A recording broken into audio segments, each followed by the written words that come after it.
Press the bell icon on the YouTube app and never miss another update. Serial छोटी सरदारनी में आ गया है एक नई मुसीबत, जहां मीडिया वाले लोगों को मेहर के अरेस्ट के बारे में पता चल जाता है, जिसकी वजह से सारे लोग सरब के घर के सामने आके हाय हाय का नारा लगाते हैं। जी हाँ, और इतने में ही वहाँ हरलिन, रॉबी और डॉली बुआ खड़े रहते हैं, जहाँ हरलिन अपने गार्ड्स को बोलती है कि गेट को ना खोले और उन मीडिया लोगों को रोक दे। तो दूसरी तरफ सरब मेहर को घर लेकर आते हैं दूसरे दरवाजे से, और मेहर को देख परम बहुत खुश हो जाते हैं, जहाँ सरब और मेहर परम को किस करते हैं। जी हाँ, और इतने में ही हरलिन, रॉबी और डॉली वो आते हैं और खुश हो जाते हैं मेहर और सरबजीत को देखकर, जहाँ सब लोग मेहर का घर के अंदर ले जाते हैं। इतने में ही मेहर मीडिया वालों को देख लेती है और वो चुपचाप फोटो निकाल रहे हैं। दरअसल तब मेहर दुखी हो जाती है और बोलती है कि मैं तब तक घर के अंदर कदम नहीं रखूंगी जब तक मैं असली गुनहगार को सजा नहीं दिला पाऊँ।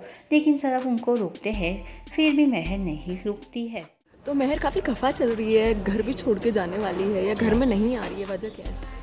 वजह यही है मेहर जी के घर छोड़ के जाने की कि वो नहीं चाहती हैं कि लोगों का इल्ज़ाम मुझ पे लगे, और जो सारी अभी तक घटनाएं हुई हैं घटी हैं उसके कारण ऑफ कोर्स मैं टारगेट बनाऊं, और वो कहीं ना कहीं ये सोचती हैं कि उनका मेरे आसपास रहने से लोग मुझ पे और इल्ज़ाम लगाएंगे, और बिकॉज़ ये इलेक्शन का टाइम है और हमारी पार्टी पे बहुत फोकस है लोगों का, और वो नहीं चाहते हैं, जिसने भी ये किया वो नहीं चाहता है कि हमारी पार्टी जीते।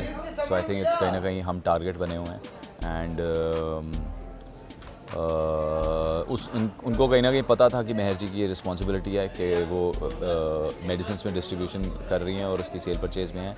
सो वो एक सॉफ्ट टारगेट थी, और आई एम श्योर उनको पता था कि वो एक इजी टारगेट बन सकते हैं, कि वहाँ पर जितनी भी स्पाइक हो सकती है वो मेडिसिन में करना is a very sensitive thing, और बहुत मुश्किल से होती है, और अगर हो जाए तो जिस किसी ने भी किया उसको फ़ायदा ही होता है। तो आप दोनों मिलकर ढूंढने वाले हैं या सिर्फ सरब इसमें शामिल होने वाले हैं? मेरा तो यही इंटेंशन है कि मेहर जी जितना मेरे पास रहेंगी उतनी मुझे उस चीज़ की स्ट्रेंथ मिलेगी, and I will be able to do that. अगर वो मेरे पास नहीं रहेंगी तो मुझे कहीं ना कहीं उनकी भी फिक्र रहेगी, और मेरा फोकस डिविएट होगा, सो वो मैं नहीं चाहता।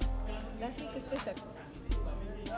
रॉबी आई एम श्योर उसी ने कुछ किया होगा, otherwise I don't think so और किसको, बट और कोई होगा भी तो वही होगा जिसको मेरी हार से फ़ायदा है, या फिर मेहर जी के जीत जाने से।